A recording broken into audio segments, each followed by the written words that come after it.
Profile share via email report story. At the end of dawn, every morning, Sanji always had one question to answer. What should he cook for breakfast? Usually it was always the first thing that had come to mind. What immediately popped into his head was grilled fish accompanied with miso soup. The cook liked that choice of food and exited out the men's quarter with joy. What really encouraged him to cook was to see his lovely ladies' faces rise with delight. By 7:30, he practically finished with today's breakfast. It was no surprise that Luffy was the first one to enter the dining room. However, the reason for it was not as expected. In came his begging captain, whose eyes were still groggy. He laid his head and arms onto the long table and groaned. Sanji was in the middle of plating. He was looking for the small bowls he had and glass plates in his upper cabinets. He also couldn't forget the silver tray he'd placed Robin Kwan and Nami Swan's food on. You're up really early. Your stomach couldn't wait. Luffy shook his head. Nope, that's not why. With an Asian soup spoon, he carefully scooped the miso soup from its pot to the multiple bowls for his crewmates. While focusing on his task, he asked Luffy, "Then what are you here for?" Mugiwara pointed at the silver tray. "I wanna tell Nami that I made that for her." At first, Sanji thought he was joking. Sure, he paused for a second, but he then resumed his morning routine. Luffy then got off of his seat and was behind his cook, peering from beyond his shoulder to see what exactly he was making. Fish and soup. It'd definitely impress Nami if I told her I made this. And when Luffy repeated himself once more, Sanji couldn't accept the bizarre idea. You shitty captain. I'm not letting you take any credit for my work. Please see. Captain's order though, Luffy exclaimed with a huff. Sanji hesitated to reply. What? But there were little times Luffy actually declared that, but never did he hear it towards Sanji himself. By this logic, Luffy would have chose to use that against him to eat more meals, so why was it so different this time? Yup, captain's order and you can't refuse it. Straw Hat's grin widened as he watched Sanji's uncertainty. Luffy stood in front of today's breakfast and watched the steam from the soup rise into the air. So I'll be taking this. Attentively, the meat lover snatched away the cuisine and before rushing out the door said, "You can still give it to Robin, you know." That surprisingly soothed Sanji's rage as his captain raised a good point. At least he can hand his meal to one of the two beautiful women on board. After Luffy ran away, Sanji carried on with arranging each plate and tiny bowl in front of each seat along with metal utensils and napkins.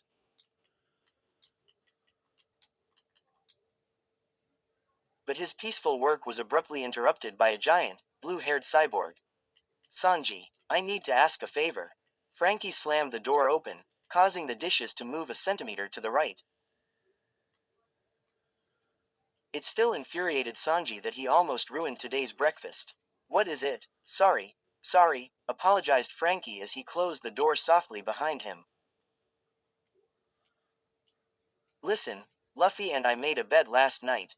His eyes wandered to the busy kitchen counter, signaling Sanji's cooking done. A curse escaped his lips.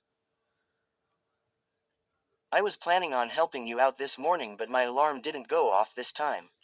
He clapped his hands together to show how genuine he was being. "I swear I'll help you cook breakfast tomorrow, so, just this once, can I please take the credit of making this singular meal?" The swirly brow cook crossed his arms and hummed. "Tell me what the bet is about. See who can make breakfast the best." Promoted stories. You'll also like. My Captain Soft Side, Luffy x Nami. 6.3K81. As Nami is working in her room, she decides to take a small break, so she walks out and looks at the sea. After a few minutes she looks at the place Luffy is usually sitting. Zoro x Fem. Reader. 83.5K 1.1K. Opening parenthesis exclamation mark exclamation mark. Smut. Oh, you join the Straw Hats and apparently Zoro starts getting feelings for you. Tilda best on leaderboard. Number 1 in Zoro, number 2 in Sanji. Water Pillar, One Piece X Reader. 4.2K 143. As the Strafuts sail across the sea in hopes of reaching Alabasta to stop a civil war, they come across an island. An island not found in any maps. In this island stand, over the New World, 25.5K 495. Luffy x Nami fanfic. Finding an island was absolutely necessary after an attack from Admiral Fujitora.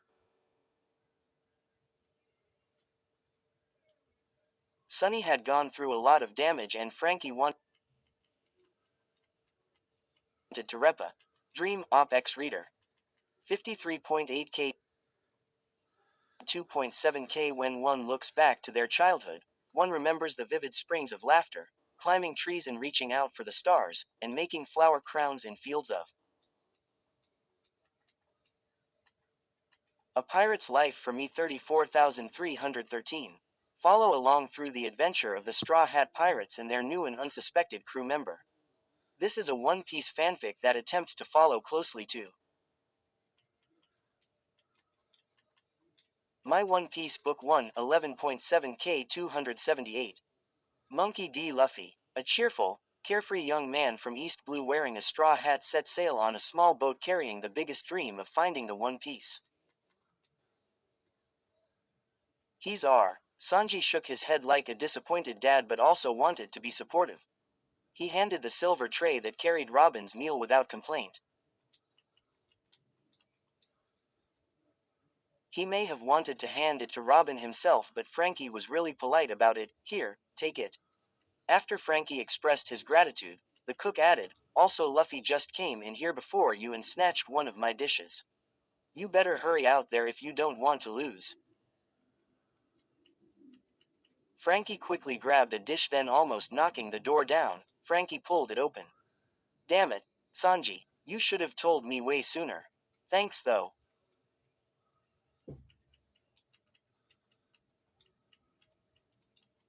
And as the cyborg left, Sanji gave himself some time to relax on the empty bench built in the dining room. His mind shut down and his body grew tired. Laying down, he let out a loud groan and said, my ladies have been taken away for good. Damn, Captain. Damn, Cyborg. You two don't deserve them. Blank, underscore, blank. After a refreshing bath that Nami and Robin shared, they expected only peace the rest of that morning. Robin was on her way to water her plants and Nami impatiently waited for the seagull to drop down today's news. The archaeologist wore a blue thin layered skirt that reached her ankles while styling it with a white blouse and a long golden necklace given to her by Frankie. Her hair was up into a ponytail and she rocked small, hoop earrings. Her outfit that day correlated with her flowers. The navigator wore a white lace, mini skirt and a purple bikini top accompanied by her hair in two braids and multiple bracelets on display on both wrists. The ladies look splendid today, Sanji thought as he exited the kitchen with curiosity on what the two idiots would do with his dish. But also to announce breakfast is ready.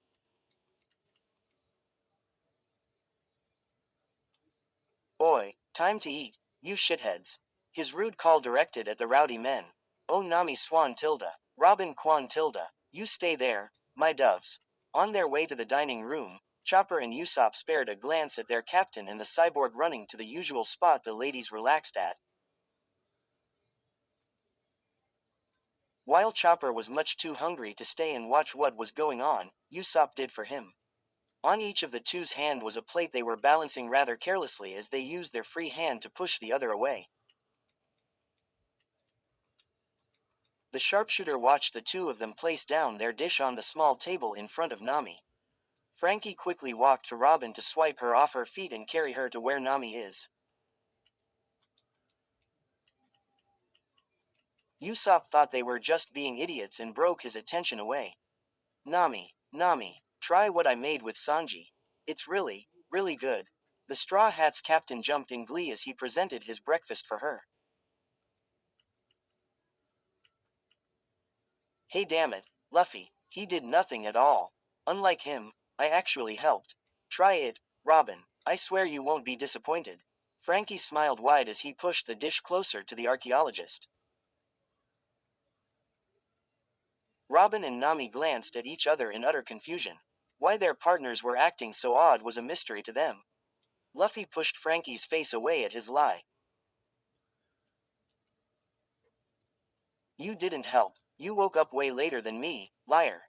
That irked the shipwright as he glowered down at his captain. Huh, you're the liar. Do you really expect anyone on this ship to believe you cooked something? Yeah, and who would that be? Luffy proudly nodded. Nami, of course. Will you two quit the racket? It's still morning, you idiots. Nami exclaimed with irritation. God, you two are giving me a headache. Let's just do as they ask, Nami-san. Robin took a fork and stuck it in a chunk of the grilled fish. Plus, it does look delectable. Her irritation was sparked by the late arrival of the world news, but it simmered by Robin's soft voice and the enticing smell of the meal. She gave in and spat, fine. Before taking a bite, she looked up at her captain's bright smile and asked, You really made this with Sanji? Luffy's nod wasn't entirely convincing, but she was too hungry to talk back. Frankie and Luffy expected the two's eyes to widen and their eating to become rapid because of how appetizing it tasted. But their reactions weren't extreme as they hoped. Their expressions didn't differ, just chewing and swallowing politely. After several bites, Nami spoke up first. You know, we aren't stupid. It's obvious that, but the Mikan lover wasn't expecting her words to be cut off that moment. Robin drowned the rest of her Nakama's words by continuing it with, This is truly savory.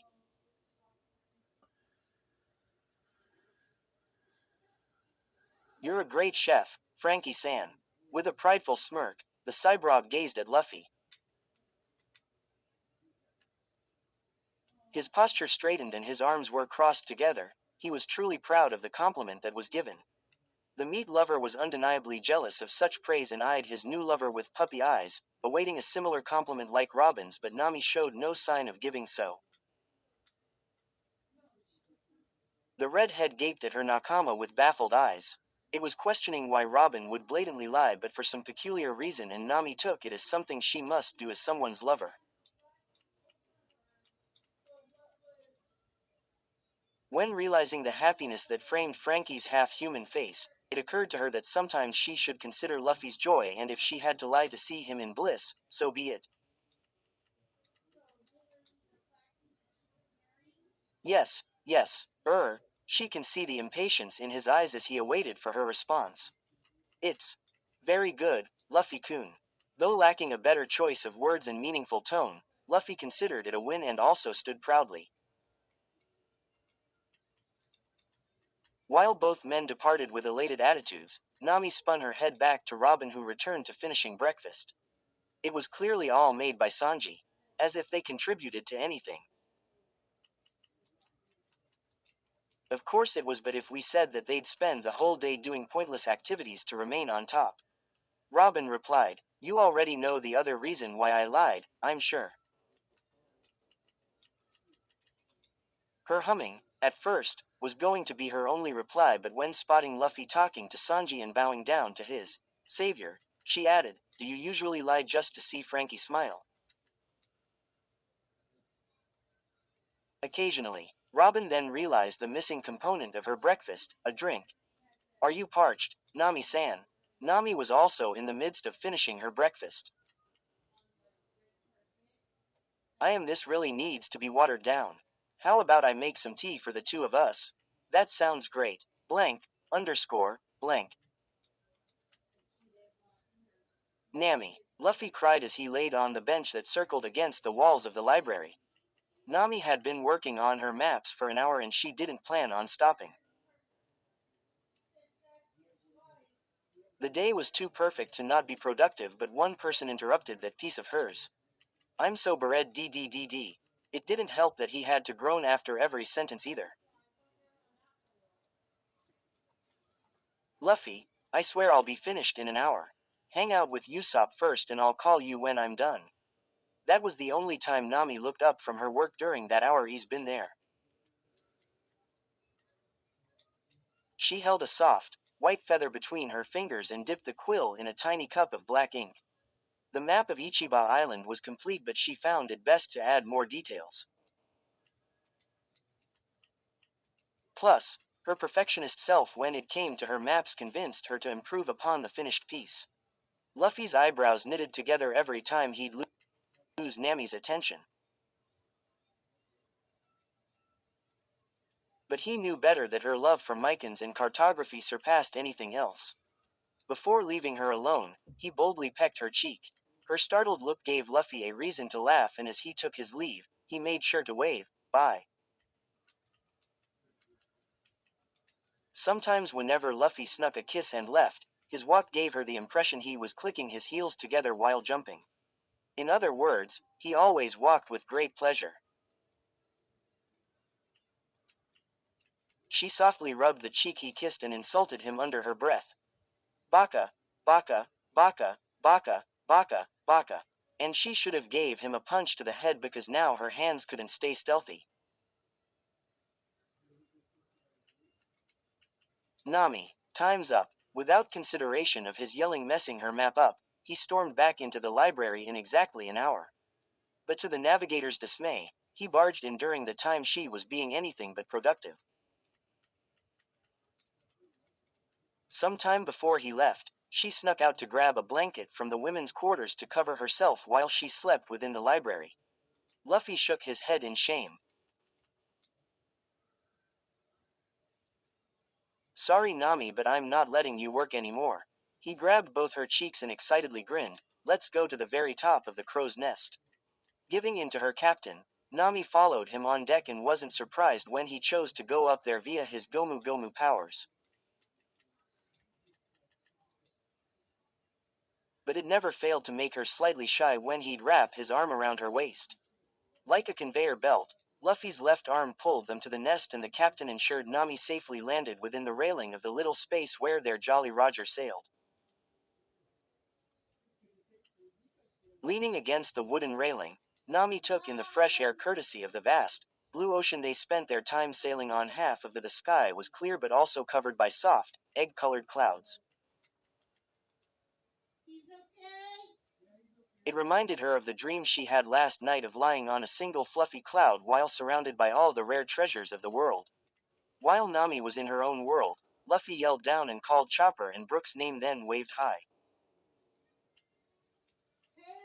The navigator even waved high, too. She hasn't been right at the top of the crow's nest regularly, but soon she will, because the breeze truly was better from up above. As boundless as the ocean seemed, it was so calming to stare at it from a bird's eye view. Enjoying a pastry or two with a cup of tea up here really wasn't a bad idea.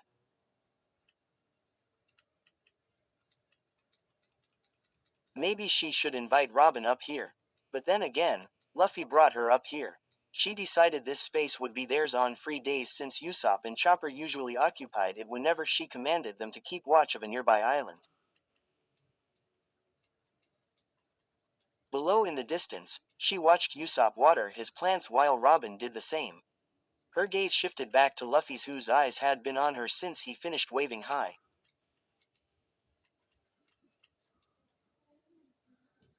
So, why here? Her captain chuckled a bit as he jumped to grab onto the Jolly Roger's pole and swing himself around it. "'Cause it's cool up here.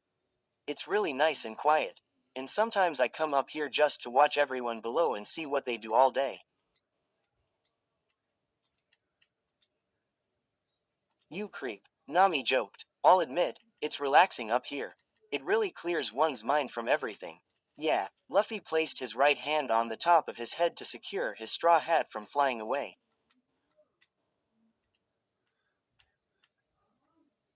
Despite the small breeze, he couldn't risk Shanks' hat falling into the ocean blue. "Do you like it here?" The Mycan lover looked up at Luffy. He still held his place on the pole, but now he was looking at the direction the ship sailed toward.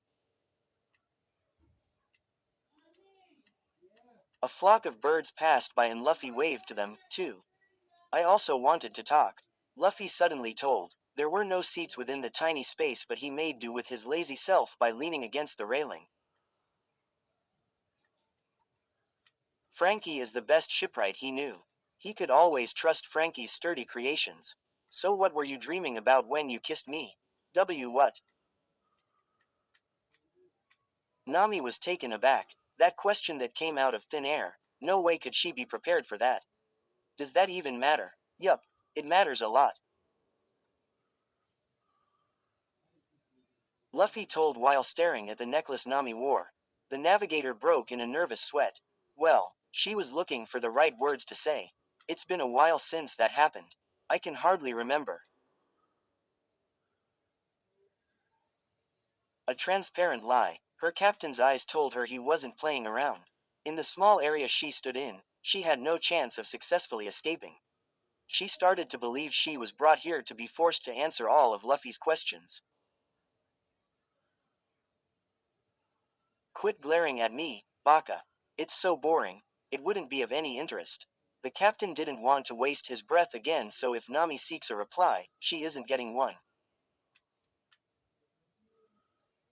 But one look at his down face guilt-tripped the navigator into admitting. Geez, she yelled in frustration. If it's so interesting to you, then I'll tell you. From beneath them, she can hear the distant quarreling Sanji and Zoro did every day. I can only make out the fact my dream was about you and I was with your idiotic self all day. Just admitting her mind was always occupied with Luffy even as she slept was embarrassing enough. But her captain wanted to hear more. What were we doing in your dream? He asked, innocently. The cat burglar sighed. Gosh, what do you want from me? It was a date obviously. Nami losing her composure got Luffy snickering. Does that mean you dreamt of us? He had to pause to recall a few of the stories Sanji, Frankie, and Usopp would tell in the men's quarters, holding hands or kissing. The sudden realization then hit. Oh, that's why you suddenly kissed me in your sleep. Who knew you can be girly, too?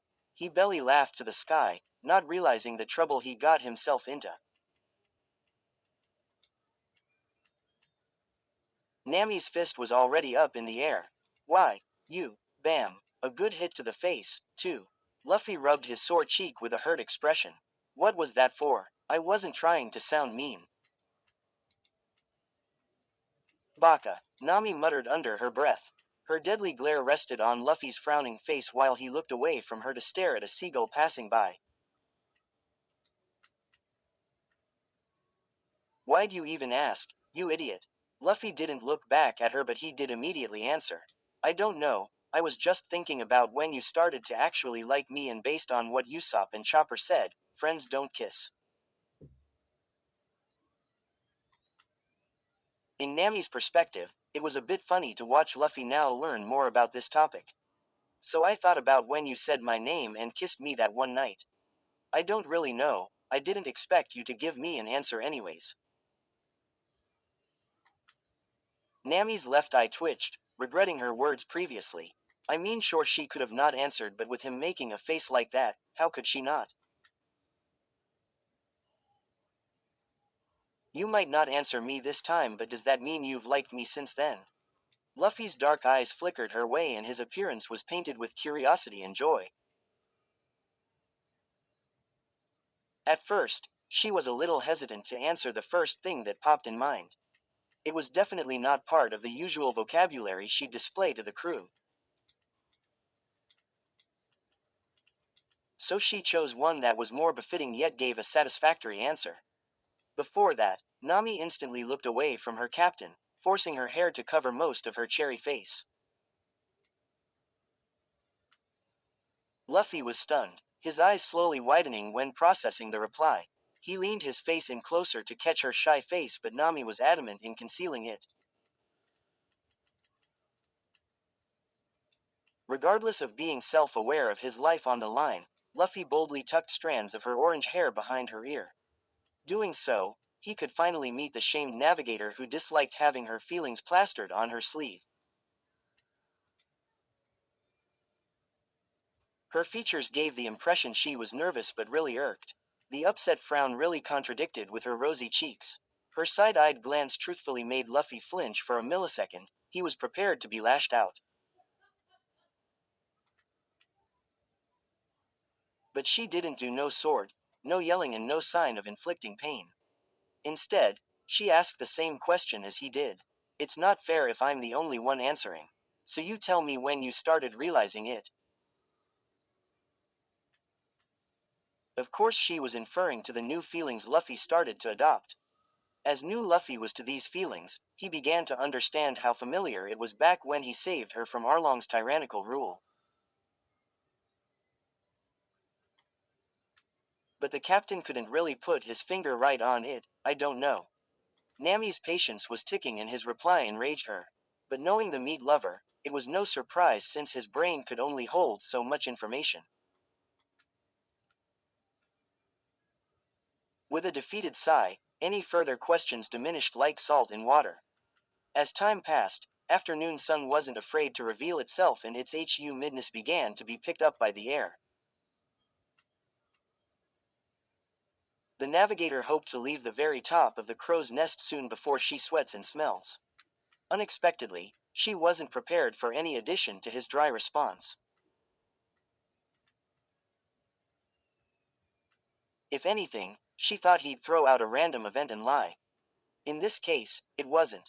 Between his whistling, he added, I don't know if it was when we saved you from Arlong or when we were at Chopper's Island or from the very beginning. In his hands, he played with Shank's hat. All I know is that at some point, I didn't want to be your friend.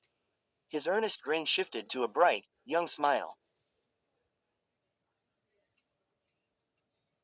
Oh, like Usopp and Kaya, what they have, I wanted with you is what I thought.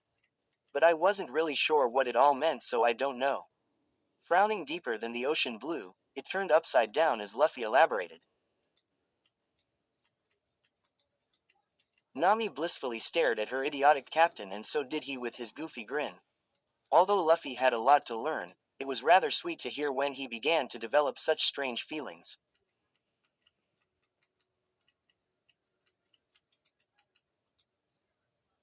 Both stood together but Nami scooted an inch closer to lean her head against his broad shoulders. Appearing skinny always made his opponents underestimate him, but Luffy grew tough and of course built muscle along the way. She. Luffy laughed in his signature way, his fingers intertwining with hers out of the blue. He lifted their raveled hands and said, Is it fine if I do this?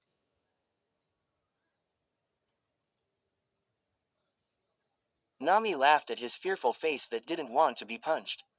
Her toothy grin appeared and her soft chuckles warmed Luffy's heart. While they viewed the never-ending ocean that Luffy could never have the luxury of swimming in, at the same time, the two leaned their heads onto each other. Nami's staying still on his shoulder and Luffy's head on top of hers. The moment was peaceful and ever so relaxing. Despite the warm temperature, the distant singing from Brook made up for it. A happy sigh escaped the navigator's lips and then heartily said, Of course it is, Baka. You don't need to ask me, you know. Really, she. Whatever you say, boss. Luffy teased her leadership. He then paused their hand-holding to slither his arm around Nami's waist. Hey, what do you think Sanji is going to make for lunch? And that was the end of their lovely talk. Oi, Luffy. From below them, the sharpshooter called for his captain who hasn't been seen for a suspicious amount of time. Not until Robin informed him of where he disappeared to, you better not be doing anything pervy up there. Nami wasn't interested in what Usopp wanted to say but Luffy did so he peered below at his crewmate. For some odd reason, Luffy picked up the words, you better be having fun up there, which was the opposite message Usopp was trying to portray. His thick skull would create yet another misunderstanding and cause mayhem down on deck. Of course I am. I'm having the time of my life. He truly loved being around Nami when she wasn't moody. We'll be down in a sec. In eerie silence, Usopp, with hands stuck to his side, stayed still. Frozen, even, like he was stuck in a shell of ice. Hell, even his expression was as if time stopped, gaping like he witnessed a betrayal of a trusted friend. The closest people around him was Zoro and Chopper, and they seemed unfazed to what Luffy just admit. He swung his head back and forth to find any concern plastered on their faces but found none. Guys, are we just going to ignore what Luffy just said? On the floor sat Zoro, who leaned his head against the railing. With nonchalance, he shrugged and replied, "Who cares? It's gonna happen eventually."